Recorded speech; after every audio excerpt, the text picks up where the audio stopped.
The difference between having a great quarter, making your number, or reporting a bad quarter often comes down to the effectiveness of your sales team's discovery calls and demos. But how do you make sure your reps are doing the right things on their calls in order to finish the quarter strong? Well, introducing Gong.io, the #1 conversation intelligence platform for B2B sales teams. Gong helps you ensure your reps are doing deep discovery calls and crisp sales demos by recording, transcribing, and analyzing their calls. And Gong allows you to understand how well your playbook is being followed and analyze how well it's working so you can constantly move the needle on your win rates. Now, if you request a demo of Gong as a result of hearing this message, you'll get a free ebook copy of my award-winning book, 0 Time Selling, 10 Essential Steps to Accelerate Every Company's Sales. So go to gong.io/accelerate to request your no-obligation demo and get your copy of my award-winning book, 0 Time Selling. Again, that's gong.io/accelerate, gong.io/accelerate. So go there now and come back and enjoy today's episode.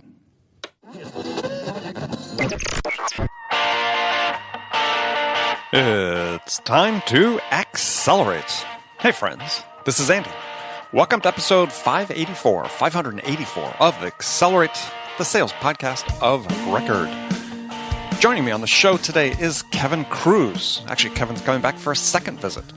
You'll want to check out his previous appearance on the show as episode 82, in which we spoke about his New York Times best-selling book on personal productivity titled 15 Secrets Successful People Know About Time Management, the productivity habits of 7 billionaires, 13 Olympic athletes, 29 straight-A students, and 239 entrepreneurs. Kevin is the founder and CEO of Leadx.org and host of the Leadx podcast, which I was fortunate enough and honored to be on just a couple weeks ago. If you want to go check out that episode where we talk about the 4 principles that lead you to sales dominance. On this episode, we're going to talk about leadership and how leadership is necessarily evolving and changing as everything around us changes, becomes more automated. We'll dive into how leaders in this environment will connect and inspire the people when there's really so much happening in terms of distractions in the workplaces. How do you capture the attention? Just as we start talking about sales, how do you capture the attention and inspire your customers? Well, how do leaders connect and inspire their people? We'll also talk about some of Kevin's 51 tips to win at life. It's a list he had put together I found really very interesting and fun, actually, and we'll talk about some of the key points from there. If you'd like to see the summary notes for this episode, go to andypaul.com/584. Now, a couple weeks ago, I'd had a quote in my weekly newsletter. Actually, if you don't subscribe to my weekly newsletter, please go to andypaul.com. Sign up. Once a week, you get a great newsletter full of information about all the things that are going on in sales and things I think are important. And I put a quote into my weekly newsletter that generated a lot of comments, a lot of really incredibly positive response. And enough so that I thought, okay, that really struck a chord with a lot of people. Perhaps I'd share it here with you. And the quote's from Vince Lombardi. In my mind, perhaps the greatest football coach ever, but I'm biased. I grew up a Green Bay Packer fan, and so anything associated with the Packers is is high on my list. But Lombardi was also a very inspirational leader and sort of a quote machine. I mean, everything that seemed to come out of his mouth was an aphorism that people were writing down and reprinting and using. So here's a quote from Lombardi about the power of habits. And if you listen to the show at all, you know that I'm a huge believer in the power of habits to shape success for you in your career and in life. And so here's this quote, and let me just share it with you quickly. From Vince Lombardi, it says, quote, "Winning is a habit. Watch your thoughts, they become your beliefs. Watch your beliefs, they become your words. Watch your words, they become your actions. Watch your actions, they become your habits. Watch your habits, they become your character." Character, now that's a loaded word, and it's a word we don't talk enough about in sales. And we talk about trust all the time. And the importance of building trust in a relationship with a client or a buyer. But the foundation for that trust is your character, right? I mean, you're not going to be able to build trust with a customer if they don't respect you. If they don't respect your character. So I just thought it was a great quote. See how everything is interconnected that you do, that becomes your habits, that define really who you are as a person. All right, I have an important announcement for those listeners who are sales leaders, vice presidents of sales of high-growth SaaS companies, software as a service companies. You want to listen up because I'm teaming up with my friend Jocko Vanderkoy, who's the founder of Winning by Design and author of a great book called The Blueprints for a SaaS Sales Organization. And we're launching the Sales Leadership Accelerator Mastermind. Now, this is an intensive 12-month learning, coaching, and mastermind program for the vice presidents of sales of high-growth SaaS companies. So if the responsibility sits on your shoulders to scale your revenue and team to hit the 100 million mark and beyond, then the Sales Leadership Accelerator Mastermind will help you transform how you sell, scale, and develop the capability of your team to crush their goals. So if that description fits you, then this is the program for you. Now, enrollment is limited, a very small group we're going to be working with. So first come, first serve. Go to the website now to get more information. It is I'll spell it out for you. It's SaaSSlam.com. That's SaaSslam.com right now to learn more and enroll today. All right, let me remind you that today's show is brought to you in part by our friends at Gong.io. Gong analyzes your sales calls and demos so you can understand what's working and what's not. It's a great coaching tool to help managers boost rep productivity.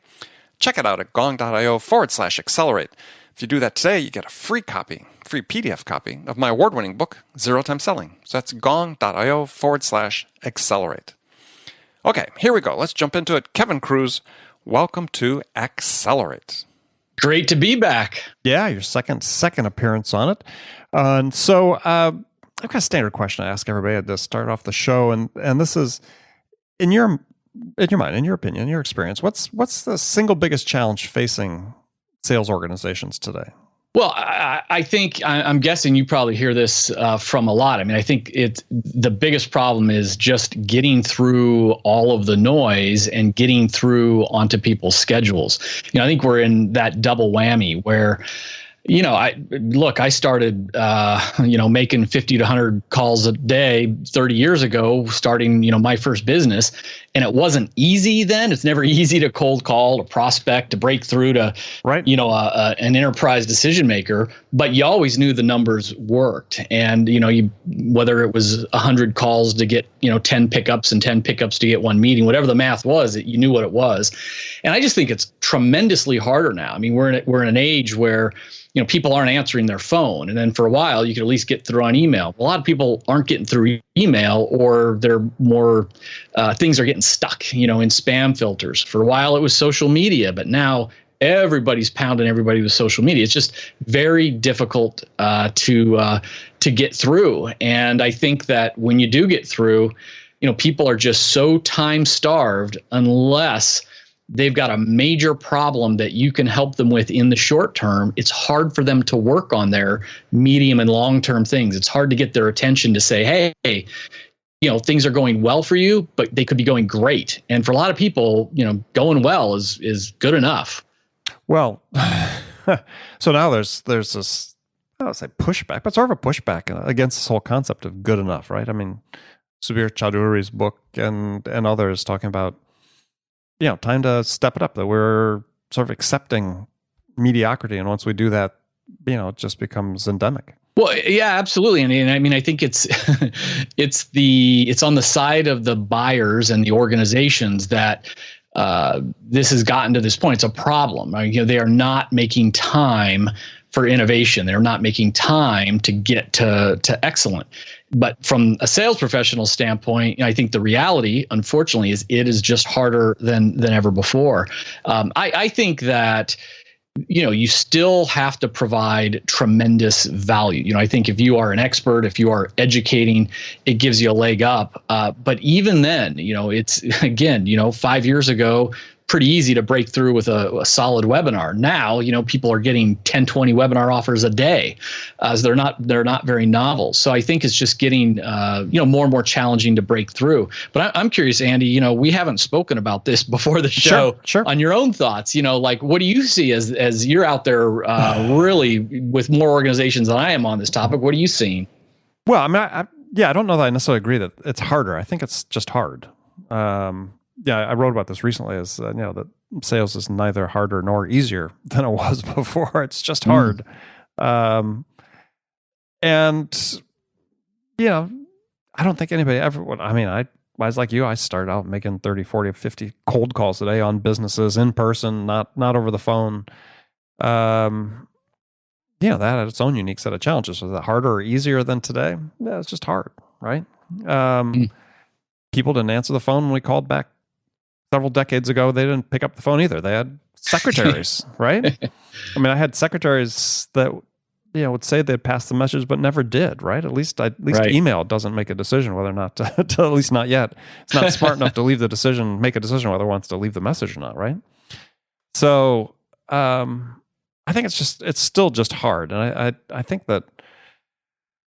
there's too much, I don't say too much pressure, because there's always been a pressure to make the numbers, but given that sort of the influence we have with the big data and the analytics and some of the metrics that we can track, greater transparency, I think there's too much focus on the activities and not enough on sort of helping and serving the customer and making those connections in a way that really do set you apart from your competitors, thinking outside the box a bit. I mean, I think on whole, sales is becoming a little too scripted, and understand why you do that. But I think in some cases it goes too far. And as a result, there's not this chance to make an authentic connection with somebody that once you actually do reach them. So if there's one problem, I'd probably sort of group that together and a lot of people talk about it as, we're putting too much on the salespeople's plate. It's are there too many technologies we're asking them to master? Certainly in, let's say, tech fields, right. Too many applications we're asking them to master, too many metrics we're giving them to track. And what happens when we do that is we sacrifice this idea of really authentically connecting with a customer. Yeah, no, that makes a lot of sense to me. And my early companies were in the pharmaceutical sales training field, life sciences. And 10 years ago, they started rolling out tablets when the iPads came out and everything. And the first thing the sales and marketing organizations wanted to do was throw the brochures, the visual aids, onto the iPad. And then they sort of forced the presentation flow so that basically the pharmaceutical rep they wanted the rep to show up, flip on their iPad and stand there holding it, for 5 minutes and going out the door. And of course the reps rebelled and it was not effective. It was just to your point. They were expected to sort of run this technology and run things, and it took away the personalization, the relationship building, the rapport building, the tailoring to customer styles. And when the reps, basically did not go with the program, they then activated, in many cases, the GPS, and they started tracking, is this app turned on at the location you're supposed to be at, your third sales call at 10 o'clock in the morning. Right. And so then, it was sort of like a big brother forcing them to do this one quote unquote perfect sales call that marketing concocted. And of course, but the problem with these things is that they never work. So the reps could outsmart it. The reps would basically get into the doctor's office, and while they're still in the lobby, they would turn on the iPad and let it run through the model call, just sitting there in the chair. Yeah. Then they turn the thing off, stick it in their bag, go back and talk to the doctor. Yeah, but that sort of represents sort of a leading edge of a trend that is going to happen. There's no stopping it. I mean, we're seeing artificial intelligence and machine learning and powered by greater processing power that we already see it in some customer care applications. You can call certain companies and you're being handled by by a machine, basically. Right. In other cases, online, you're being handled by a bot that sometimes seem kind of seamless, but that's going to have a bigger and bigger presence, just inevitably. And so what you take away from when you do that, what you do take away is the person, right? The personal aspect of it, the human aspect of it that many authors are pointing out is, at the end of the day, perhaps when in this environment, you actually become, the companies to think about this, your people have greater value if they can become more human and connect with people as opposed to less human.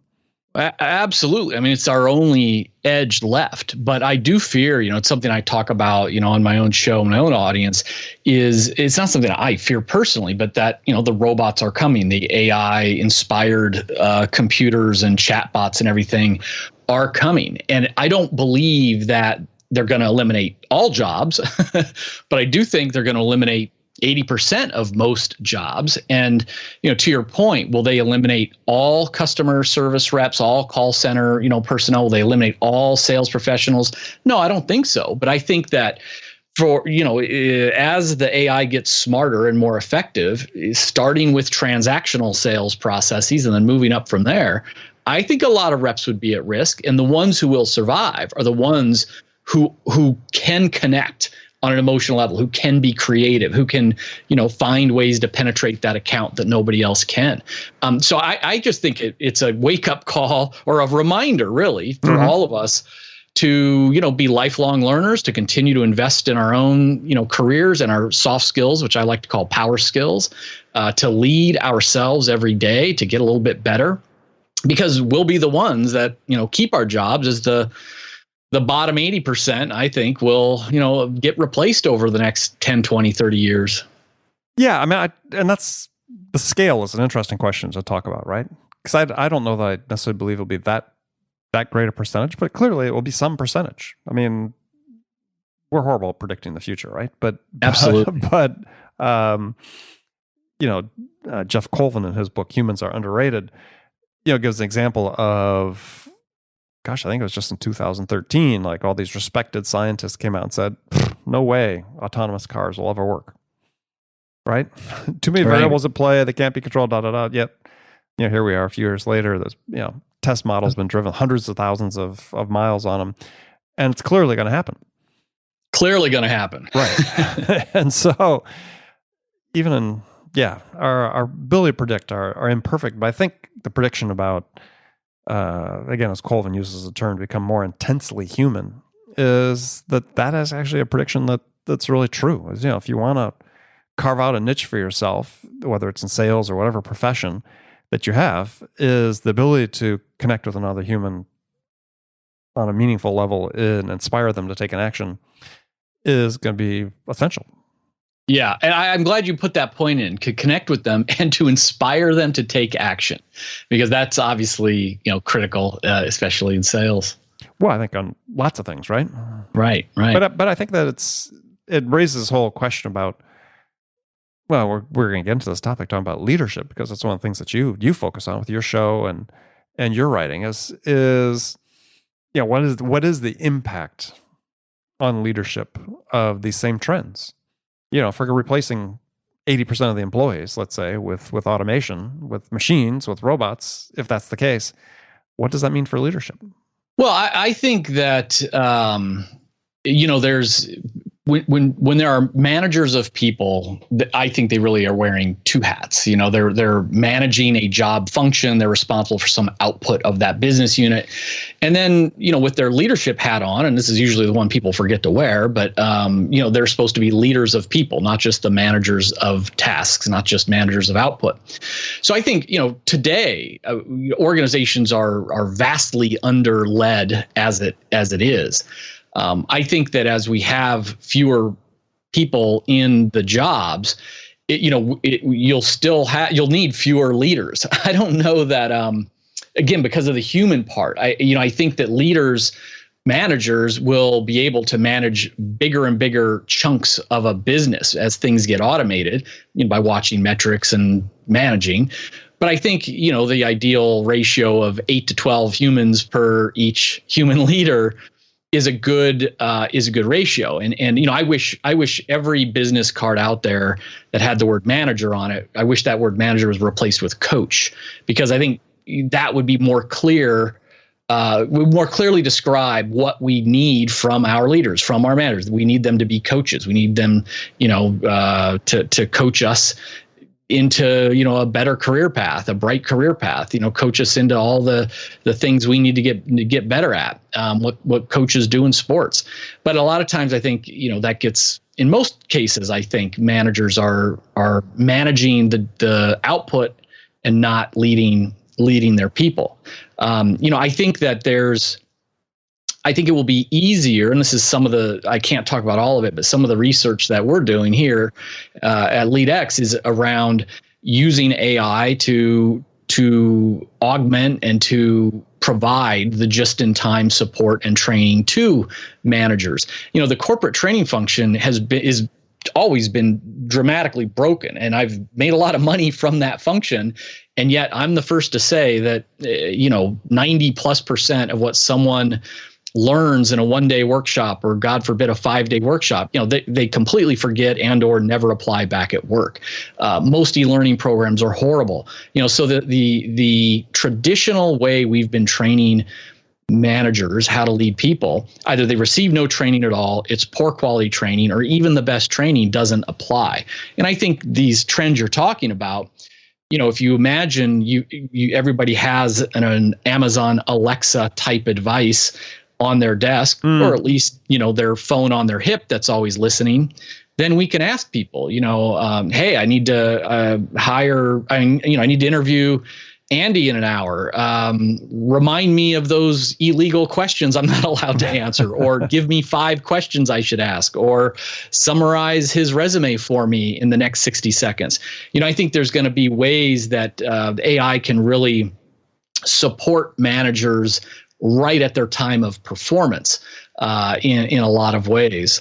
Well, that certainly seems to be the trend certainly in sales training, right? It's situational training, right? In the moment training. Q Streams and other companies sort of actually in the pharmaceutical industry, I think is one of the industries they rolled that out as. Right. But it seems like to me is with the automation, given that, to your point precisely about how there's more managing of activities going on rather than coaching of people, that those functions could be automated as well. Well, I think a lot of them can. I think a lot of them, the more skill, tactical based, they absolutely can. And now this is going to sound crazy, but just as, I don't know, 10, 20 years ago, if someone had suggested that it's going to be normal for all police officers to be wearing body cams that are recording everything they do all the time, people would have thought that was crazy. Except in Minneapolis. Right? Except in Minneapolis. Like I said, there's often a human way to bypass this stuff. But the technology has gotten to the point where it's, physically available, it's becoming more affordable, and it's becoming more normal. And certainly it isn't everywhere today, but we'll get there. Well, as going back to our pharmaceutical rep example, that I keep leaning on. Well, especially in industries where compliance is key. Why aren't we recording all of the conversations that a sales representative has with a physician? And if we are doing that, AI can even right now listen for keywords and say and report back, wow, Kevin, called on Andy and only mentioned the drug's brand name once. Well, in a 10-minute stand-up call, best practice is 5 times. And, it's one of those, it's a very simple example, but at the very least, that AI coach, that AI sales manager could, at the end of every call or at the end of every day, give me my individual coaching report. And, today it would be very crude and often wrong. 10 years from now, it's going to be a heck of a lot smarter. 20 years from now, 50 years from now, there's having those ride-alongs in sales management that used to be done by humans could really be done recorded and virtual. So I think a lot of that stuff could be done. Well, and to your point, and some of it is already. Let's take, for instance, recording the calls. Not necessarily, though there is a new application coming out there that has been released that will do it in real time. Listen, transcribe, provide suggestions in real time. But most of them, record right now. But it's interesting. They provide coaching, or they say this is provides you the data you can use to coach your reps to make better calls. Gets inside the sort of definition of coaching that I think people are sort of confusing coaching with, I hate to say it, with the coaching, tactical coaching versus strategic coaching, which when we talk about people need to be coached more, it's not about how to make a better call necessarily. It's about problem solving. It's about them.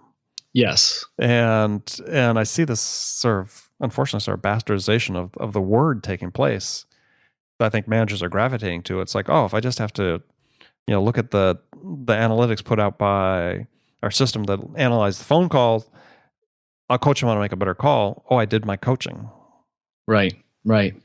No, I think you bring up a good point. And again, it's more of the tactical stuff that I think is going to be easier. But if I just think about, the reps I've had over the years and the reps who call on me now as a prospect or a customer, it goes back to the best ones are the ones that can connect with me on a human level. They have very high emotional intelligence or whatever you want to call it.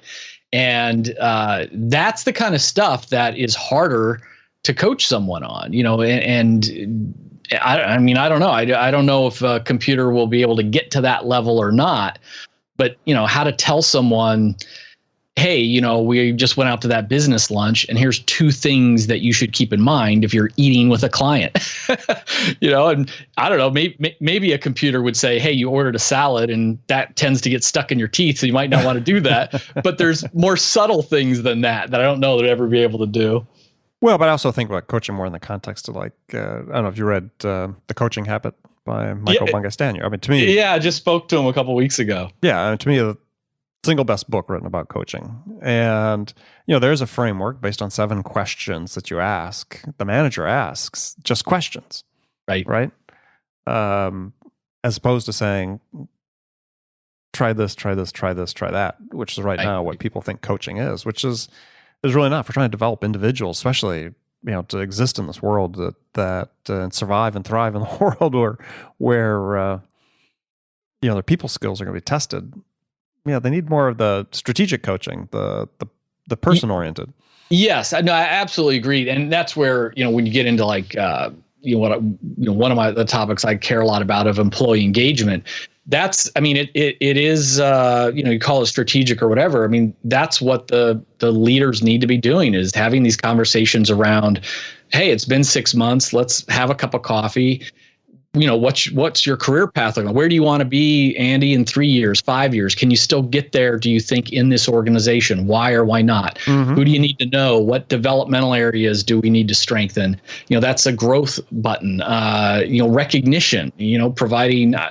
Hell, I don't think I'm going to feel too good if Amazon Alexa tells me good job. Maybe I would, but I'll feel a lot better if a human I don't think it'll be the same thing. Does, Yeah, well, you look at 2001 Space Odyssey, right? That's Dave, condescending voice, patronizing voice. Yeah, you can just sort of imagine that coming to fruition. Yeah, I think that's, if we're really looking at an environment where 80% of knowledge worker jobs are under threat from automation, that's really, I said, it's an interesting question to ponder. Then you start to think about all these things about this, what do people do for a living? Right. Well, I think, that's a whole other conversation of what happens if it's 10%, that have a whole lot of money because they're still employed and at the highest levels of the job scale. And then you've got 90% or 80% that are, if not unemployed, underemployed or making minimum wage. And that's where I think, people, I beat this drum so much, people think that I'm saying like everybody, 90% of people will not have jobs. What I'm saying is, if you already look, there's 30% fewer manufacturing jobs than there were before. Retail jobs are going to go, the same way, followed by a lot of knowledge-based professional jobs. And if you look at this trend can actually help some countries to do better in the short term. But look at people are talking about the wealth gap getting worse here in the United States. Okay, well, let's continue that trend. What's the wealth gap looking like in India right now, right? So I've got plenty of friends in India who are multimillionaires. Right. They've made it in tech and all the rest. Right. And yet, if you look at the wealth gap between those millionaires and what they'll encounter out in the city streets, it's huge, is this the future with the haves and have-nots? I think it's a good question. Yeah, well, we could have a whole separate show on universal basic income. There you go, UBI. UBI. There's some people think that would be the great stimulus for an incredible wave of innovation and entrepreneurialism. Yeah, universal basic income, it's interesting because when you look at it, you tend to get supporters of it from both, the left, liberals, and the right, conservatives. On the left, a lot of people say, all right, this is sort of the ultimate social net. right? So it's everybody gets whatever it is, $1,000 a month, $1,200 a month, some basic stipend, no matter who you are. And so guaranteed basic income, and they view it as a social net. And on the right, they sort of view it as an opportunity to say, all right, look, if everybody gets their $1,000 or $1,200 a month or whatever that number is, and we can get rid of unemployment, insurance and welfare and all these other things, Social Security. Then all of a sudden we can say, they say 30 to 40% of the budget that's going to pay for social welfare programs in the United States goes to the administration of those programs. So if we want to have $1 end up in someone else's hands, it's costing $1.30 to $1.40 of all the employees and everything to manage that. Sure. And it'd be a whole lot easier and cheaper to just take the middle person out, the government, and just make the payments. But when I've looked at it, I don't know if you've looked at it closely. Well, I don't say closely. I've read several articles about it. Yeah, I don't see how the math lines up right now. Like, even if you eliminate all the social welfare programs that you can think of and replace it with usually people talk about $1,000, $1,500 a month, it would still cost more than we're spending now. And I haven't seen anybody lay the math out where like we could do that shift without an increase in taxes, or down the road, if there's an increase in the wealth, then then there'll be an increase in that tax base. But as of today, I don't see how it financially makes sense. Yeah, I think the number I saw is to do it in the United States was like $4.3 trillion or something like that. Yeah, I mean, it sounded about right. Yeah, we don't have that lying around. No, last I checked. No. So yeah, it has to come from somewhere. It seems like it'd be a hard bet to make to say, yeah, we're going to roll out this program, and to do it, we're just going to stop. We're going to stop a lot of other forms of social welfare programs that we have that people rely on, in the thought that this is going to work. But hey, if we've got large numbers of people whose jobs are being supplanted by automation, then it's going to take something like that, though, I think, to prevent people being on the streets exercising their Second Amendment rights. There you go. So, yeah, very, very, very interesting. Well, hey, let's transition a little bit. I know we sort of got off track a little bit, but transition off the robots are coming for us. The robots are coming to kill us all, right? Is you had published something? It was the last 5 minutes or so we have here. Is you had published an article about celebrating your 50th birthday. So 51 tips to win at life. Yeah, a little different. Happy birthday, by the way. Thank you. So you made it to the half century. I didn't always know if I would. Yeah. There were a few moments I thought about too. So I just want to go through some of those. Sure. Let's see. So one is the purpose of life is to live a life of purpose. So tell us what you meant by that. Well, I think, what I've come to believe after half the century, I think for when I was, a college-aged man, I was just sort of always wondering, like, what is my purpose on the earth, and what is my unique gift, and, why did God put me on the planet? What am I supposed to be doing? And I get a lot of those kinds of questions, from my readers and listeners. Mm-hmm. And, I've come to a point now where I don't think that there's one truth that comes from outside somewhere that we have to discover. I think that step one, you need to realize that your life will feel a whole lot better when it has a purpose. So purpose does matter. Having a reason to get out of bed and to fight the fight and to try to give some meaning to your life beyond what happens day to day, to try to fight for some kind of legacy, it will make you happier, will add to your life. But I also think that it's not that it's an external truth to be discovered. It's one we can choose, and it's one that can change. Mm-hmm. So the purpose of life is to live a life of purpose, and we get to choose, what that purpose is. And I think for some people, it's they know what their purpose is, or they choose their purpose when they're 7 years old, and it's the same purpose. I think others, change it around as their interests and passions change, as their skills develop. And I think, part of what I put with that second truth was, this quote I like to say is life is about making an impact, not making an income.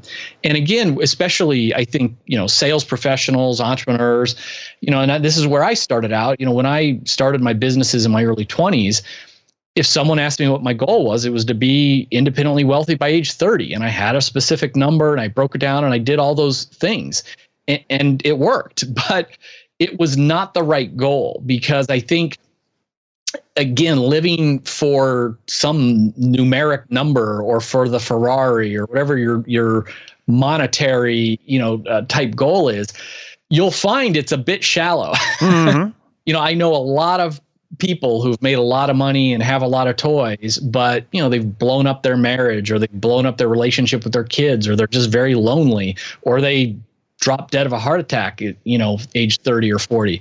And I have again, unfortunately, it took me a long time to figure it out. Life isn't so much about making an income, it's about making an impact. And the irony is, the more of an impact you can make, the more you can help other people, the more value you can provide, the higher your income is going to be, the higher your net worth will end up. It can't work any other way. But people can smell it. If you're about you, if you're about the money, if you're about anything for the deal, by the end of this quarter, it doesn't feel very good from the buyer's side. And I think when you really are approaching each human as, how can I serve? What can I do to help you? How can I serve? And I so believe in my solution, in my product, in my company, that I am going to tell you about it. I'm going to track you down and tell you about it because you need this thing. I mean, it's a whole different way of living, selling, building a company. So that's really what was behind that statement. Well, and the purpose also doesn't necessarily have to be work related.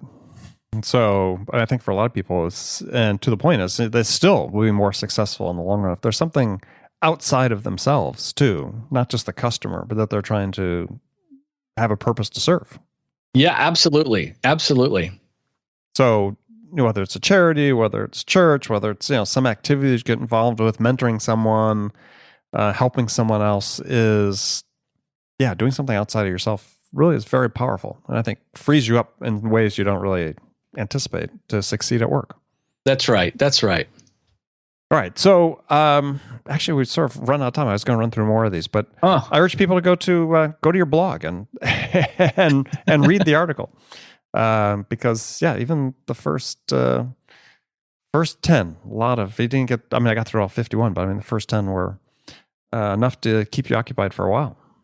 Oh, that's great. I'm glad to hear it. Yeah. So, all right. So, Kevin, unfortunately, we're coming to the end. So, tell people how they can find this article on your blog and connect with you. Yeah, absolutely. Again, thanks for the opportunity, Andy. And if anyone is interested in this 51 Tips to Win at Life, it's at kevinkruse.com. Last name's Kruse. And then you can find all my other stuff, leadx.org.